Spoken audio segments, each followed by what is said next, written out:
Hello everyone and welcome back to Scholar IS, your one-stop solution for UPSC as well as state services preparation. As you all know, I'm Gaurav and I'm here to take you through the syllabus of Madhya Pradesh for your civil services examination. Now today we are going to start with history of Madhya Pradesh. It is one of the most important pillars of Madhya Pradesh. In order for you to get selected into the services, you need to focus upon the history part for sure. क्यों? क्योंकि history का syllabus last year की PSC में change हो गया है। थोड़ा सा सिलेबस ब्रॉड कर दिया है हिस्ट्री का, इसलिए हिस्ट्री पे एक स्पेशल फोकस देने की जरूरत है। So let's start with the history of Madhya Pradesh. Today we are going to start with the history of Madhya Pradesh. Initially we'll study about the Stone Age, the early man, and then we'll move towards the Paleolithic age. Under the Stone Age we'll study about the Paleolithic age, Mesolithic age, Neolithic age. Then we'll study about the Chalcolithic age and their culture. So let's start. So first, what exactly is history? History क्या है? History एक study है past events की. History is the study of past events. Particularly हम क्या study करते हैं history में? Human affairs. हमें इससे ज्यादा मतलब नहीं होता कि उस समय कौन से पेड़ कहाँ थे, कौन से जानवर कहाँ थे. When we are talking about the history, we particularly focus upon the human affairs. So depending upon this, history is divided into three parts. तीन पार्ट में हिस्ट्री डिवाइडेड है. It is prehistory, then protohistory and then we have historical period. What is prehistory? Prehistory क्या है? Pre history एक ऐसा period है जिसका हमारे पास कोई रिटन रिकॉर्ड नहीं है, क्योंकि लैंग्वेज तब तक डेवलप नहीं हुई थी. I hope this is clear. इसका एग्जाम्पल है stone age, like Palaeolithic age, then Mesolithic age, then Neolithic age. ये तीनों एज स्टोन एज कहलाती हैं और इनके कोई रिटन रिकॉर्ड्स हमारे पास अवेलेबल नहीं है. So prehistory is a period of which there is no written record because language had not developed. Then we have proto-history. ये एक ऐसा पीरियड है जिसके रिटन रिकॉर्ड्स तो हैं, बट इनकी स्क्रिप्ट अभी तक डिसाइफर नहीं हो पाई है. लाइक द चाल्कोलिथिक एज और the Indus valley civilisation. Indus valley civilisation chalcolithic age में चालू हुई. इसकी हमारे पास रिटन रिकॉर्ड्स हैं कुछ, उनकी स्क्रिप्ट्स पे बहुत सारा, उनकी जो सील्स है उस पे किसी स्क्रिप्ट में बहुत सारा कुछ लिखा हुआ है, बट वो स्क्रिप्ट अभी तक डिसाइफर नहीं हो पा रही है. So proto-history is the period for which we have written records, but the script or language has not been deciphered. I hope this is clear. Example is Chalcolithic age, जो Chalcolithic age में flourish करती है Indus Valley civilization. Then comes historical period. अब historical period एक ऐसा period है जिसके हमारे पास written records हैं और उसकी script भी decipher हो चुकी है. Like the Vedic age, हमारे पास चारों वेदा हैं Vedic age के लिए, इसकी script भी डिसाइफर हो चुकी है, संस्कृत में लिखे गए थे ये. I hope the three part is clear to all of you. Now let's start with the history of Madhya Pradesh. Madhya means central, as you all know, and Pradesh means region और state. It is named so because ये एक centre में India के situated है. The central region belongs to Gondwana land. So the current Madhya Pradesh was earlier a part of Gondwana land. Gondwana land का part हुआ करता था. अब ये गोंडवाना लैंड क्या है? See there was a super continent known as Pangaea. अब ये पैंजिया दो पार्ट में ब्रेक हो चुका है. ठीक है, तो सदर्न पार्ट इसका कहलाता था Gondwana land and this Laurasia was the northern part. और लॉरेशिया का एक और नाम था अंगारा land. I hope this is clear. So Pangaea was the supercontinent. It broke into two parts. Southern part was Gondwana land. Northern part was Laurasia और अंगारा land. और बीच में बहती थी इन दोनों सुपर कॉन्टिनेंट के एक सी, उसको कहते थे Tethys sea. I hope this is clear. फिर क्या हुआ? सेडिमेंटेशन. जो भी रिवर्स यहाँ पे ट्रेन करती थी टेथिस सी में, उनके साथ सेडिमेंटेशन हुआ बहुत सारा, और ये टेथिस सी जो है वो क्लोज हो गई. Look at here in the picture. ये टेथिस सी यहाँ से क्लोज हो गई. धीरे धीरे ये कॉन्टिनेंट भी एक दूसरे के पास आते गए और टेथिस सी ने जो सेडिमेंट्स लाए थे उससे हिमालय फॉर्मेशन हुआ. I hope this is clear. Now, I hope that Gondwana land and what Gondwana land, Angara land, Tethys Sea, it is clear to all of you. The term Gondwana land, इसका मतलब होता है the land of Gonds. जहाँ गोंड प्रजाति जनजाति रहती है उसे गोंडवाना लैंड कहते थे. Even today MP continues to be inhabited by various tribal groups. आज भी मध्य प्रदेश में बहुत सारे ट्राइबल ग्रुप्स मिलते हैं. सो इसको गोंडवाना लैंड क्यों कहते हैं? क्योंकि यहाँ पे गोंड जनजाति मिलती है, और उस समय भी हम कहते थे यहाँ पे गोंड प्रजाति जनजाति रहती थी. The history of MP goes back to prehistoric times. History is not new, that is सिर्फ हिस्टोरिकल पीरियड से एमपी में हिस्ट्री नहीं आई है. एमपी की हिस्ट्री प्री हिस्टोरिक टाइम से चली आती है. कैसे पता हमें? हमें पता है क्योंकि we have found prehistorical settlement in present day Madhya Pradesh. And all these prehistoric settlements, they developed on river valleys such as Narmada, Chambal, Betwa. So prehistorical settlements जो थे वो कहाँ होते थे? Majorly on river valleys such as Narmada, Chambal and Betwa. So Bhimbetka in MP, it is the most important and most significant prehistoric site. क्यों? Because this site, from this Bhimbetka site, we get the traces of human life in not only in MP but also in the Indian subcontinent. जो earliest traces थे human life के Indian subcontinent के, वो यहाँ भीमबेटका से मिलते हैं. यहाँ पे जो लैंड था भीमबेटका के आसपास नर्मदा वैली के बैंक पे, यहाँ पे कंटिन्यूस ऑक्यूपेशन रहा है मैन का. That is, man has continuously occupied this region. I hope this part is clear to all of you. And बहुत सारे यहाँ से इन लोगों के tools और इन लोगों की images और इन लोगों के shelters मिले हैं. That is how we know that Bhimbetka is very very important, very very significant, and it was continuously inhabited by the humans. Let's move forward now and study about the Paleolithic age. So Paleolithic age, it was the age of hunters and food gatherers. That is, society में जो दो most important occupation हुआ करते थे वो होते थे Hunter और गैदरर्स के. नाउ जब हंटिंग और गैदरिंग होती है, it means that there was no settled life. People at that time, they were nomadic. They used to wander from one place to another in search of food and shelter. So क्या हुआ करता था, जहां जहां उन्हें hunting के लिए या फिर जहां जहां उन्हें गैदरिंग के लिए फूड मिला करता था या हंटिंग के लिए एनिमल मिला करते थे, वो सीजनल अवेलेबिलिटी के लिए के साथ मूव किया करते थे. समझ में आ रहा है? आई होप दिस इज क्लियर आप सभी को. जहां जहां जिस जिस सीजन में एनिमल ज्यादा हुआ करते थे या फिर क्रॉप्स अच्छी हुआ करती थी, वो वहां वहां मूव किया करते थे. अब जब ये मूव करते थे तो they used to live in a small society, एक स्मॉल कम्युनिटी बना के रहते थे. एंड दिस कम्युनिटी और society came to be known as band society. एक बैंड सोसाइटी के नाम से जाना जाने लगा.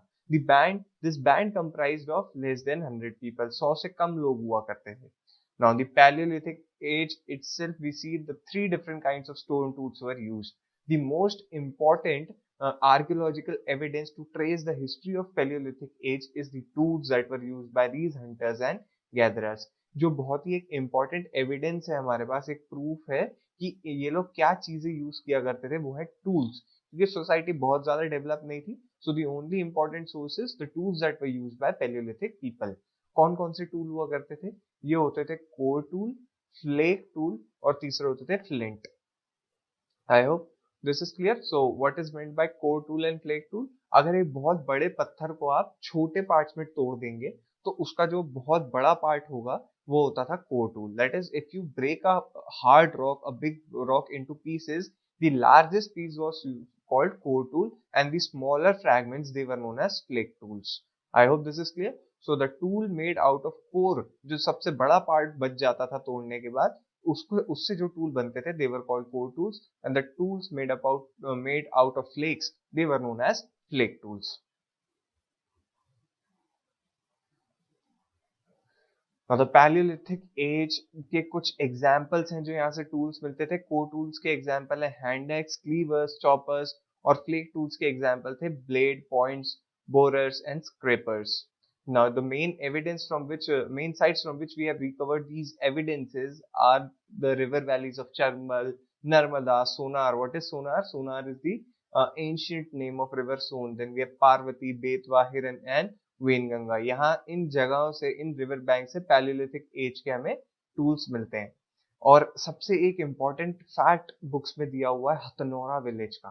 सो it was the first evidence of human existence in India, that is Hathnora. This Hathnora site is located in modern day Sehore district. I hope this part is clear to all of you. So now is the Mesolithic age. See, we are talking about the Stone Age or the prehistoric period, जिसके कोई written records नहीं है, तो evidences क्या बचते हैं? सिर्फ tools बचते हैं. This age is divided into three parts. First is Paleolithic, second one is Mesolithic, and next one is Neolithic. So now we are studying about the Mesolithic age. This Mesolithic age is considered to be a transitional phase between Paleolithic and Neolithic age. Palaeolithic और Neolithic के बीच का एक transitional phase था कुछ mesolithic. अब mesolithic age में जो tools use हुआ करते थे they were microliths. What exactly are microliths? Microliths are the tools जिनकी लेंथ बहुत कम हुआ करती थी. These are the tools having length between 1 centimeter to 5 centimeters. They are the miniature versions of tools used in early Stone Age. Use of microlith से क्या indicate होता है? बड़े टूल से छोटे टूल्स की तरफ अगर हम शिफ्ट होते हैं तो this indicates shift from big animal hunting to small animal hunting and fishing. That is, अब बड़े बड़े जानवर नहीं, छोटे छोटे जानवर मारा करते थे. These tools were handy to use, बहुत ही ऑपरेशंस इनके थ्रू बहुत ही आसान हो जाते थे. अब ये जो माइक्रोलिथ्स प्रोड्यूस होते थे they were not whole tool in itself. They were the component parts of bigger tools. See, these are the microliths. अब इस छोटे टूल से आप छोटा जानवर भी कैसे मारोगे? तो इसको क्या करते थे, बड़े बड़े एरोस पे और बड़े बड़े स्पीयर्स पे इनके ये माइक्रोलिथ लगा दिया करते थे. तो they were used as arrowhead, component part of arrows, arrowheads as well as spears. और उसके बाद इसको फिशिंग के लिए भी कभी कभी यूज किया करते थे. नाउ इन माइक्रोलिथ्स के साथ ही मीसोलिथिक एज से हमें एनिमल बोन्स भी मिली हैं. We have also discovered animal bones corresponding to this mesolithic age. Now these bones provide morphological evidences for beginning of domestication. ये जो बोन्स मिली हैं ये बताती हैं, मॉर्फोलॉजिकल एविडेंसेस देती हैं कि डोमेस्टिकेशन ऑफ एनिमल भी चालू हो गया था. जब लॉन्ग टाइम के लिए प्लांट्स और एनिमल्स डोमेस्टिकेट होते हैं तो उनमें कुछ मॉर्फोलॉजिकल चेंजेस आते हैं, जैसे कि उनकी साइज छोटे हो जाते हैं. So this is what we have come across by when we talk about the morphological evidence.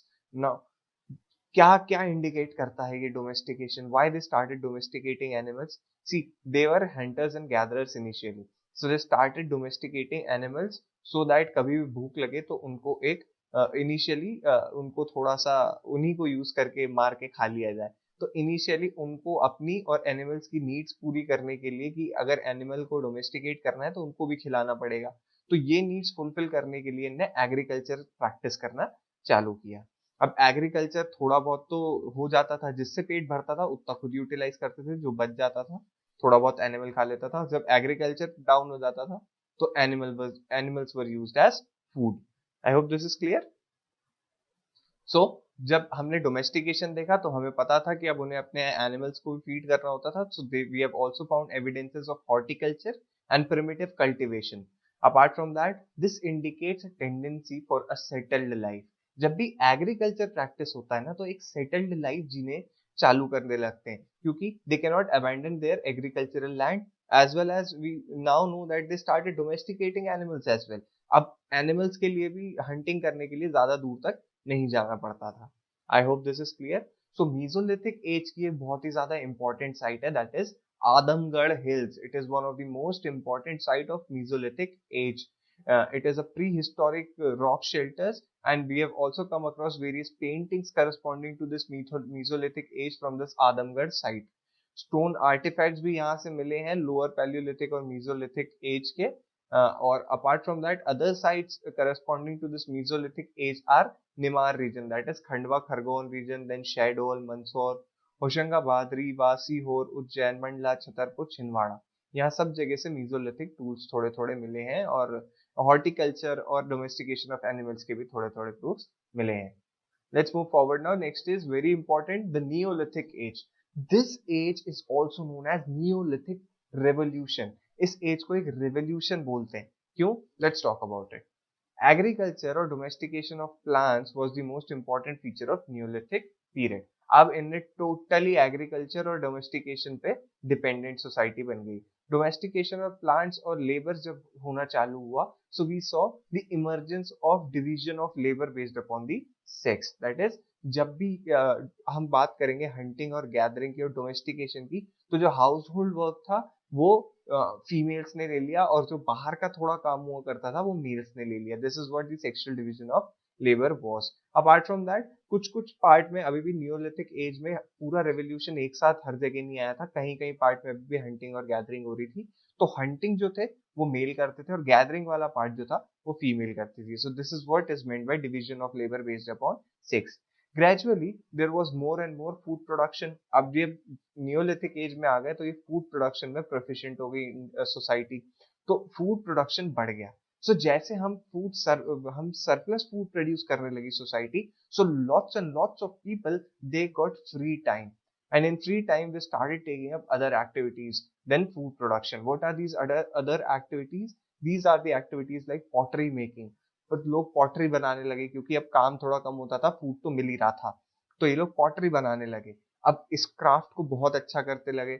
Emergence के साथ हमने देखा कि व्हील यूज होने लगा पॉटरी में। दी पॉटरी जो ये बनाते थे वो यूज कहाँ होती थी? This pottery was use in cooking as well as it was use as a storage unit. We have also found evidences of cloth made up of cotton and wool. तो समझ रहे कितने सारे चेंजेस हो रहे हैं कि डिवीजन ऑफ लेबर आ गया, डोमेस्टिकेशन होने लगा, प्लांट एग्रीकल्चर अच्छे लार्ज बेस पे प्रैक्टिस होने लगा, फूड सरप्लस हो गई, सोसाइटी एक्स्ट्रा एक्टिविटीज देने लगे जैसे पॉटरी मेकिंग, कॉटन क्लॉथ मिलने लगा, कहीं कहीं जगह से हट्स मिलने लगे। सो इतने सारे चेंजेस जब सोसाइटी में आने लगे, ह्यूमन सिविलाइजेशन देखने लगा, this led to coining of the phrase neolithic revolution. I hope this is clear. So human civilisation में बहुत सारे चेंजेस नियोलिथिक एज में देखने के लिए मिले थे, एंड इसीलिए this period of neolithic age is termed as neolithic revolution. MP में नियोलिथिक एज की कुछ इंपॉर्टेंट साइट्स हैं like Eran, then Jabalpur, then Damoh, then Sagar. Where is Iran? Iran is basically in Sagar district. Let's move forward now and talk about the Chalcolithic age. Now, the end of Neolithic age, we see the use of metal, and the use of metal corresponds to the Chalcolithic age, means stone copper age. यहाँ पे stone भी use होता था और copper भी use होता था. Copper was the first metal to be used and bronze was the first alloy to be used. So after stone, metal began to be used for making tools and copper was the first metal to be used by man. Main sites corresponding to this Chalcolithic age are valleys of Narmada, Chambal, Betwa, Jabalpur, Balaghat. Now, एक important fact ये है कि जितनी भी early societies थी, they used to flourish on the bank of rivers. सारी river bank पे ही जो civilization थी, वो वहीं से flourish होना चालू हुई because after sitting on the bank of river there was no need for them to move to longer places just in search of water, which is one of the basic necessities के लिए बहुत ज्यादा दूर दूर ना जाना पड़े, इसलिए इन लोगों ने river valleys पे settle होना चालू किया। The evidence of Chalcolithic culture, they are also found at Kayatha, Iran, then we have Maheshwar, Nagda, Navdatoli. Now out of all these sites, Kayatha was the first Chalcolithic habitation and it was discovered by Dr. Wakankar. And apart from that, Kayatha and Nagda was also discovered by Dr. Wakankar. Very very important fact, इसको याद कर लीजिए। Kayatha was the first Chalcolithic habitation of MP and it was discovered by Wakankar. Next is Nagda. It was also a Chalcolithic habitation discovered by Wakankar. Then we have Dr. Sankalia who discovered Maheshwar as well as Navdatoli. Let's move forward now. Now we'll discuss each of these settlement in detail. और सारे settlement Chalcolithic age के हैं. So first is Kayatha. ये कायथा कहाँ situated है? This Kayatha is situated in Indore, Ujjain district, that is Malwa Plateau के Ujjain district में कहीं ये कायथा था. Now this Kayatha was a village. It was situated on the bank of river Choti Sin. As you all know, it was the first Chalcolithic habitation of Madhya Pradesh. इसको किसने discover किया था? Dr. Wakankar ने. And during Gupta period, Kayatha flourished as an agro-based economy. Apart from that, Wahar Mihir, he was also born in Kayatha. You will learn about Wahar Mihir in the further lectures. He was from Ujjain, so he was born in Kayatha. Now, what are the evidence that we have discovered from Kayatha and attested at the age of Chalcolithic period? We have come across copper axe, then copper cleaver, animal structure made up of terracotta and copper. ये सारी चीजें हमें मिली हैं कायथा से, जो कि हमें बताती हैं Chalcolithic एज का है। I hope this is clear. Then we have next is Iran. Iran is located in Sagar. Iran is another oldest rehabilitation of Chalcolithic age. Time period of the time is assumed to be 2000 to 700 BC. So 2000 से 700 BC कोई period था Chalcolithic age का. Now this place also flourished under Gupta dynasty. Gupta dynasty के समय तक ये काफी ज्यादा प्रोमिनेंट थी, and we have come across various inscription of Gupta dynasty from this Eran, और इनमें से ही एक इंस्क्रिप्शन में मेंशन्ड है about sati. So the oldest inscription about sati in India, they are found from Eran, which is located in Sagar district. Now, what are the instruments that we have found from Iran so that we can allocate the Chalcolithic age to this Iran? We have come across copper X, round shaped gold material. Then we came across terracotta, black and red ware pottery, and apart from that painted ware, जिससे हमें पता चला कि 2000 से लेकर 700 तक का period है. Next is Navda Toli. Navda Toli is located in Khargon district, again on the bank of river Narmada. Navda Toli was discovered by Dr. Sankalia. It is in modern day Khargon district. Then we have Nagda. Nagda and Kayatha both are situated in Ujjain, discovered by Dr. Wakankar. It was again a Chalcolithic site located on the bank of river Narmada. Then another important site is Avra. Avra is located in Mandsaur district. It is located in modern day Mandsaur. This site, Avra, was contemporary of this Maheshwar, Navda Toli, Nagda, and Kayatha. This site reflects various phases of civilization from Chalcolithic to Gupta age. मतलब chalcolithic as से Gupta as तक हमें continuously यहाँ से evidences मिले human settlement के. So evidence recovered from this Avra are the painted red and black ware, then grey and white ware. I hope this is clear. Let's move forward now. Now one of the most important prehistoric site present in Madhya Pradesh is Bhimbetka. Bhimbetka से evidences काफी समय के मिलते हैं, जैसे कि stone age से लेकर चैल्कोलिथिक एज तक ये कंटिन्यूसली इनहेबिट किया गया इस साइट को ह्यूमंस द्वारा. तो इसके काफी सारे एविडेंसेस मिलते हैं. It is one of the most important site. Questions can be asked from on Bhimbetka in your prelims as well as your mains examination. So pay all your attention over here. Now Bhimbetka is the most important prehistoric site in MP. It is the most spectacular rock shelter site. सबसे अच्छी rock shelter site है भीमबेटका अभी जो present है मध्य प्रदेश में. So यहाँ पे कुछ 800 rock shelters मिलते हैं. Out of these 800, 500 were painting. 500 में कुछ कुछ painting है. This site was again discovered by Dr. Wakankar in the year 1957-58. So he was traveling by the train. Raisen district के आसपास से ओबेदुल्लागंज में लोकेटेड है. सो वहां पे कहीं ट्रेन बीच में रुकी तो इनको ये केव्स दिखाई दी.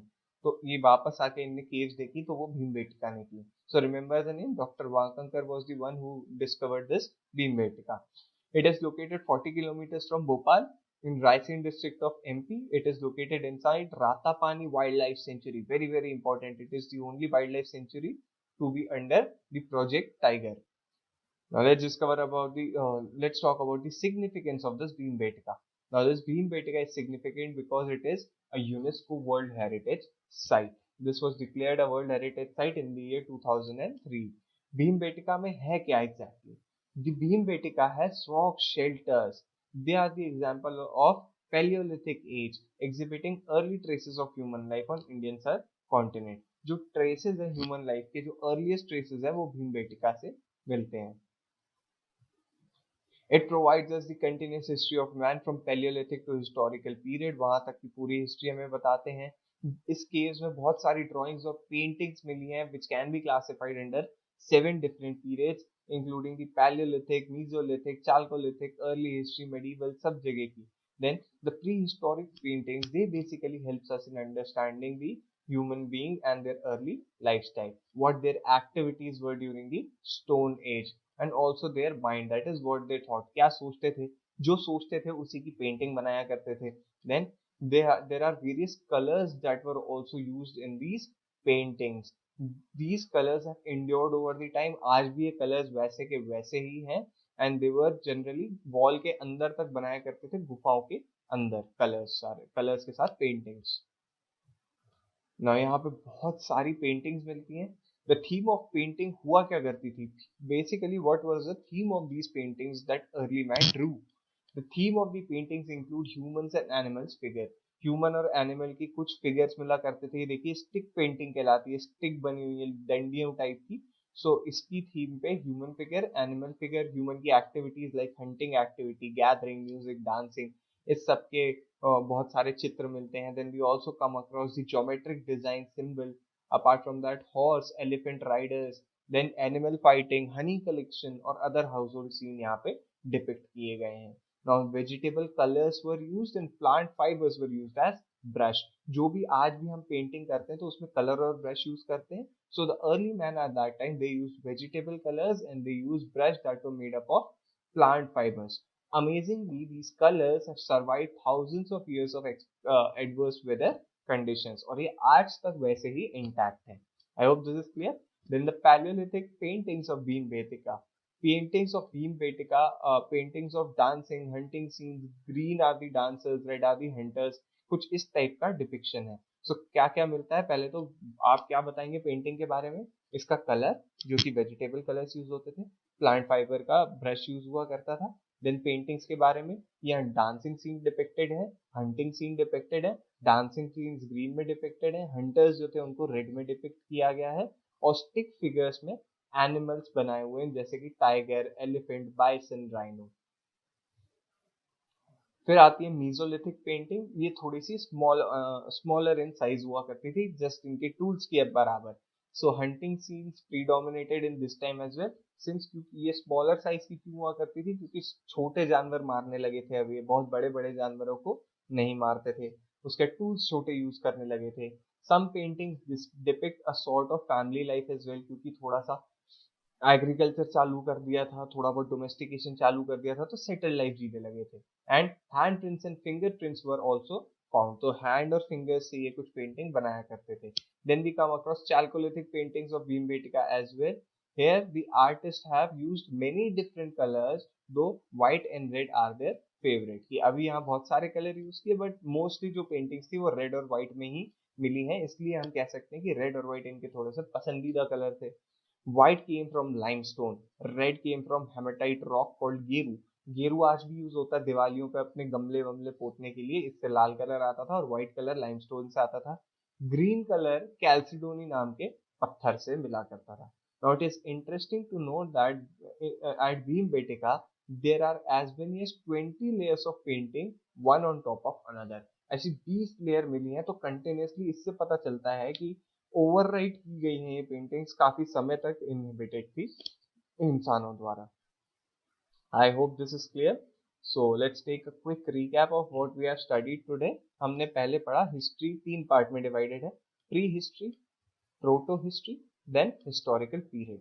प्री हिस्ट्री वो पार्ट है जिसका हमारे पास कोई रिटर्न रिकॉर्ड नहीं है. आज हमने बात की प्री हिस्ट्री पे. Under prehistory we studied about the palaeolithic age, the mesolithic age, the neolithic age. Palaeolithic age में हंटिंग और गैदरिंग की सोसाइटी थी, टोटली नोमैडिक पीपल थे, वॉन्डरर्स थे, जहाँ सीजनल अवेलेबिलिटी होती थी एग्रीकल्चर की और एनिमल्स की, वो वहाँ माइग्रेट हो जाया करते थे. Then we read about mesolithic age. Mesolithic age में छोटे एनिमल हंट करने लगे, छोटे टूल्स यूज करने लगे, और उसके बाद थोड़ा बहुत सेटल्ड लाइफ जीने लगे, एग्रीकल्चर प्रैक्टिस करने लगे, डोमेस्टिकेशन प्रैक्टिस करने लगे. देन आई neolithic age, also known as neolithic revolution. इस समय बहुत सारे चेंजेस सोसाइटी में होने लगे, जैसे कि कॉटन प्रोड्यूस करने, फूड. इनिशियली सबसे पहली चीज जो होने लगी नियोलिथिक रेवोल्यूशन में वो है सरप्लस फूड प्रोडक्शन. और जब सरप्लस फूड प्रोडक्शन होने लगा तो लोग और एक्टिविटीज में इंडल्ज हो गए, like in production of cotton, like in pottery making. ये इन सब चीजों में भी इंडल्ज होने लगे और एक सेटल्ड लाइफ जीने लगे. और इन तीनों एज को दर्शाती एक हमारे पास बहुत ही सिग्निफिकेंट लोकेशन है, that is Bhimbetka. I hope this part is clear to all of you. Now let's take a quick question. Maheshwar and Navdatoli were discovered by Dr. Sankalia, while Bhimbetka, Kayatha and Nagda, they were discovered by Dr. Wakankar. And you need to find the true statement and choose the correct option. So let's start the discussion. Maheshwar and Navdatoli, they both were discovered by Dr. Sankalia. Both are located in Nimar region on the bank of river Narmada.